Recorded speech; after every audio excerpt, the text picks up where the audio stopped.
Don Ganguly, CEO of HomeUnion, joins us from Irvine, California. Don, good evening to you. Thanks for joining us on the show. So the pace of gains in housing coming down a little bit, but they're still in the positive. I tend to look more at the Home Depot numbers. I mean, you don't go to Home Depot and buy drywall, 2x4s, nails, and power screwdrivers unless you're going to do something to your house. That's got to be a positive. Yeah, that's certainly a positive, but if you look at the number for housing starts, I mean, that's way down. And if you look at builder confidence, that's down as well. If you look at, cancellation rates at builders like D.R. Horton or KB Home, that's in the 29-32% rate. So 1 out of 3 folks that have committed are actually have been backing out. So, there's a sign of headwinds. Some mixed reports, but definitely sign of headwinds. You've seen the existing sales numbers. Yeah. They're down to 4.6 million. So a number of factors are pointing to maybe a slowdown from the growth we've seen, and there are a lot of pundits that would tell you that a lot of the growth has been... Yeah, housing starts have also dropped 16% in January, which I believe is the worst month in 3 years. Is this all down to weather? Because consumer confidence is also down as well. Some of it is weather, but, and some of it has to do with some flood insurance in certain areas that didn't get sorted out. But by and large, I mean, this is not rocket science. It's all about jobs and household formations.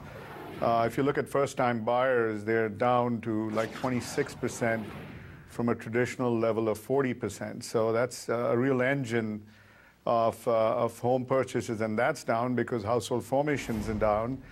And household formations are down because jobs are down. So, we've added 113,000 jobs. So, Dan, is this a near-term top, then, in the housing space?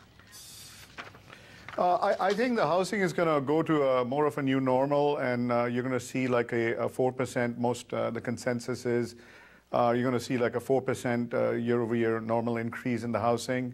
I mean, we are above the 2011 bottom by about 17% or so, but we're still, 20% below the, 2006 high bubble. So we're going to settle somewhere in between there, but it's at the end of the day, it's going to be all about jobs and people coming in and feeling comfortable.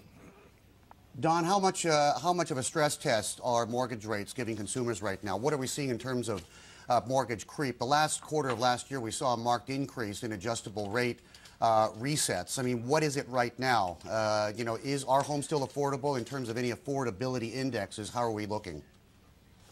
It's not because of the mortgage rates. I mean, the mortgage rates, if you peg it to the 3.8 or so they were, they're more expensive, but at about 4.4 or somewhere in that neighborhood for a 30-year mortgage, I mean, you're at historical lows, and that's really not what's causing, heartburn for home buyers. The affordability is an issue. Your inventory is down. You've got, I think, 1.9 million homes, which is, under 5 months of supply. 6 months is a good balance. So I think you're seeing, a drop-off of foreclosures. So the cheap, deals are going away.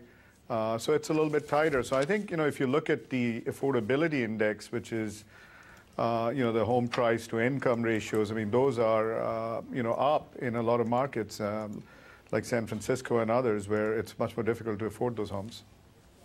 Don, thank you so much for joining us. Appreciate your time. We'll talk to you again. Don Ganguly joins from HomeUnion, Irvine, California.